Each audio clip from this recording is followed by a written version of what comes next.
সেদ্ধ আলু দিয়ে এবং বাড়িতে থাকা খুব সামান্য উপকরণ দিয়েই বানিয়ে ফেলুন দারুণ স্বাদের এরকম মুচমুচে স্ন্যাক্স রেসিপি। বাচ্চা থেকে বড় সবারই এই রেসিপিটি খুব ভালো লাগবে। চলুন তাহলে বেশি দেরি না করে রেসিপিটি দেখে নিই। প্রথমেই আমি একটি কড়াই নিয়েছি। কড়াইতে 2 টেবিল স্পুন রিফাইন অয়েল নিয়ে ভালো মতো গরম করে নেব। তেল গরম হয়ে গেলে এতে আমি দিয়ে দেব হাফ কাপ সুজি। সুজিটা আমি একটু ভাজা করে নেব, খুব বেশি ভাজতে হবে না। সুজির হালকা গন্ধ বের হলে এটা আমি নামিয়ে নেব। সুজিটা খুব বেশি ভাজতে হবে না, হালকা গন্ধ বের হলেই এতে আমি জল অ্যাড করব। সুজির থেকে ভাজা গন্ধ বের হয়েছে, এবার এতে আমি অ্যাড করব 1 কাপ পরিমাণ জল। হাফ কাপ সুজির জন্য 1 কাপ জল ব্যবহার করব।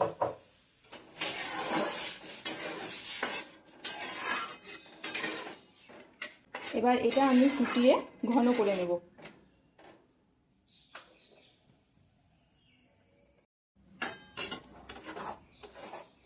সুজি যতক্ষণ না ঘন হবে ততক্ষণ এটা নাড়িয়ে যেতে হবে এভাবে।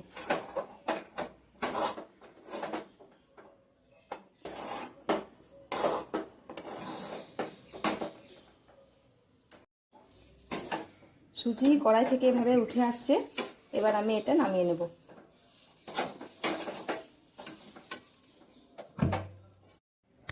এবার আমি সুজির ডোটা ঠান্ডা করে নেব।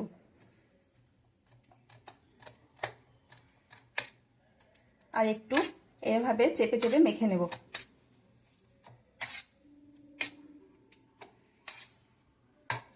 দেখুন ডোটা কিন্তু ঠিক এরকম হবে,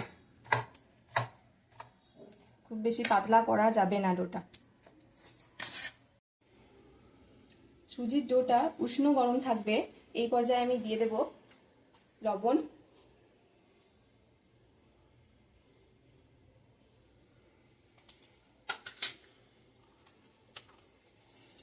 গরম মশলা,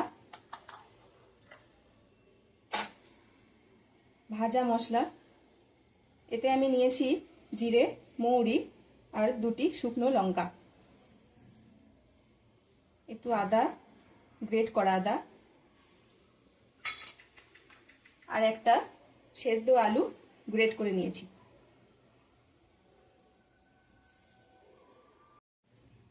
সব উপকরণগুলি আমি নিয়ে নিয়েছি। এবার এটা আমি হাত দিয়ে চেপে চেপে মেখে নেব। উষ্ণ গরম থাকা অবস্থাতেই এটা মাখতে হবে, নয়তো শক্ত হয়ে যাবে।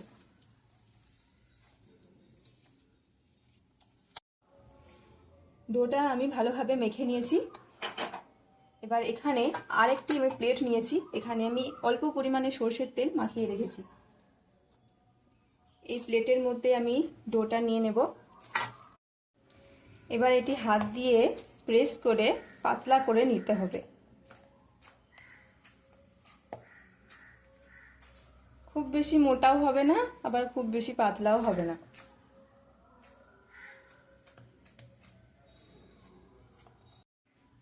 এবার এটা আমি শেপ দিয়ে নেব।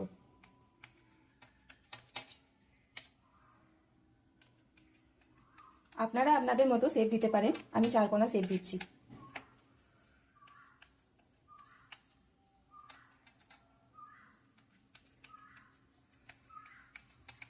আমি প্রথমে সাইডগুলো কেটে নিলাম।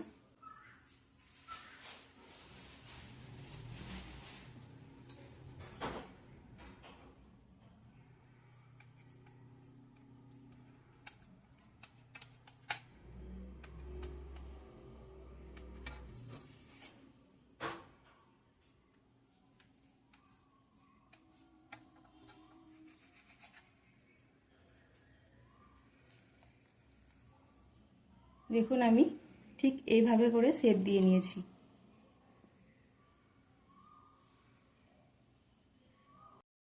স্ন্যাক্সগুলি ভাজার জন্য আমি কড়াইতে তেল নিয়ে তেলটা ভালোভাবে গরম করে নিয়েছি।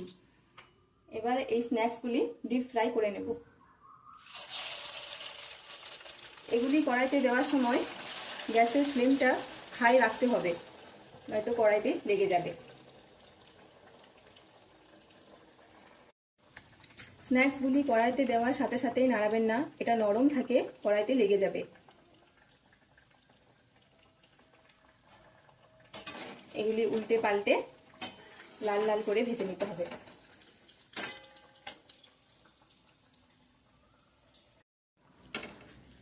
স্ন্যাক্সগুলি আমার ভাজা হয়ে গেছে, দেখুন কালারটা ঠিক এই রকম আসবে। এবার এটা আমি নামিয়ে নেব।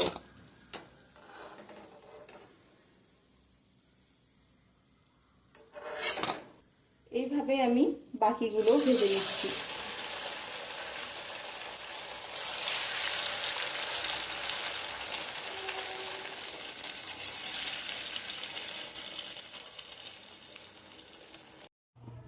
দেখুন আমার সব স্ন্যাক্সগুলি ভাজা হয়ে গেছে। এটি দেখতে যেমন সুন্দর হয়েছে তেমনই মুচমুচে হয়েছে। আপনাদের দেখাচ্ছি, দেখুন দেখুন কতটা মুচমুচে হয়েছে। স্ন্যাক্সগুলি বাড়িতেই বানিয়ে ফেলুন, খুব অল্প উপকরণেই হয়ে যায় এগুলি। এগুলি সসের সাথে পরিবেশন করবেন, দেখবেন খেতে খুব ভালো লাগবে। এই স্ন্যাক্স রেসিপিটি বাড়িতে অবশ্যই বানিয়ে দেখুন। চপ, সিঙ্গাড়া, কচুরি খাবার কথা ভুলেই যাবেন, বারবার এই স্ন্যাক্সটি খাওয়ার কথাই মনে হবে। আর যদি কাউকে বানিয়ে খাওয়ান তাহলে অবশ্যই আবার রিকোয়েস্ট আসবেই।